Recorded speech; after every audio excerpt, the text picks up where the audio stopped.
warbaahinta waddanka isku taga Imaaraadka Carabta ayaa si weyn uga hadashay heshiis isfahana oo ay kala siixdeen dawladda Soomaaliya iyo Imaaraadka Carabta. heshiiskaas oo ay kala siixeen wasiirka arrimaha dibadda Soomaaliya Fawziyo Yuusuf Xaaji Aadan iyo wasiirka arrimaha dibadda ee dalkaasi Imaaraadka Carabta Sheekh Cabdallah bin Zayed Al Nahyan.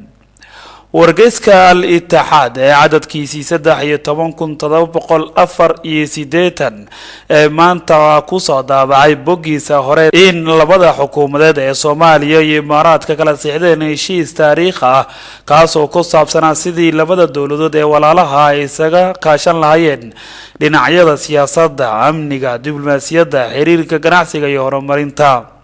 warbaahinta oo soo xiganaysay diblomaasiyiin ka tirsan wasaaradda arrimaha dibadda ee dalkaasi isku taga Imaaraadka Carabta ayaa sheegay inay tahay markii ugu horeysay ee labada dawladood kala siixdaan heshiis noocan oo kala tan iyo markii burburtay dawladdii dhexe ee Soomaaliya 1991. waxa kale oo ay sheegeen diblomaasiyiintaasi inay hogaamiyaasha waddanka Imaaraadka Carabta ay la dhacsan yihiin ka bixitaankii xilligii ku meel gaarka ahayd iyo guulihii dhanka ammaanka iyo diblomaasiyiinta ay gaartay xukuumadda Xasan Sheekh Maxamuud muddadii ay xafiiska joogtay ayna ka go'an tahay hogaamiyaasha Imaaraadka dhankooda sidii ay taageero dhan walba ugu fidin lahaayeen walaalahooda Soomaaliya. war-saxaafadeed kooban oo ka soo baxay xarunta wasaaradda arrimaha dibadda ee dalkaasi isku taga Imaaraadka Carabta ee Abu Dhabi ayaa lagu sheegay in wasiirka arrimaha dibadda Sheekh Cabdallah bin Zayed Al Nahyan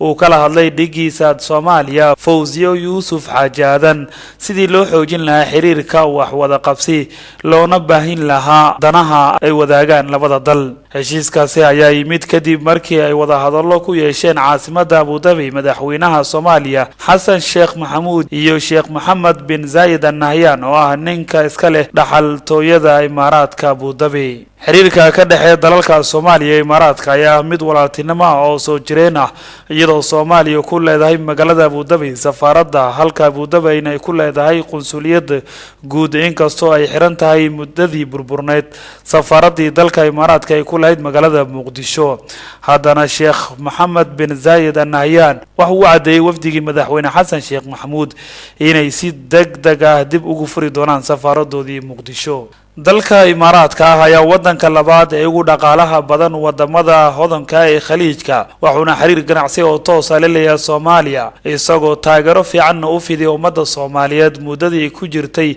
burburkii waxaana ku nool jaaliyad Soomaaliyeed oo fara badan kuwaas oo ka haysta tixgelin fiican gudaha dalkaasi.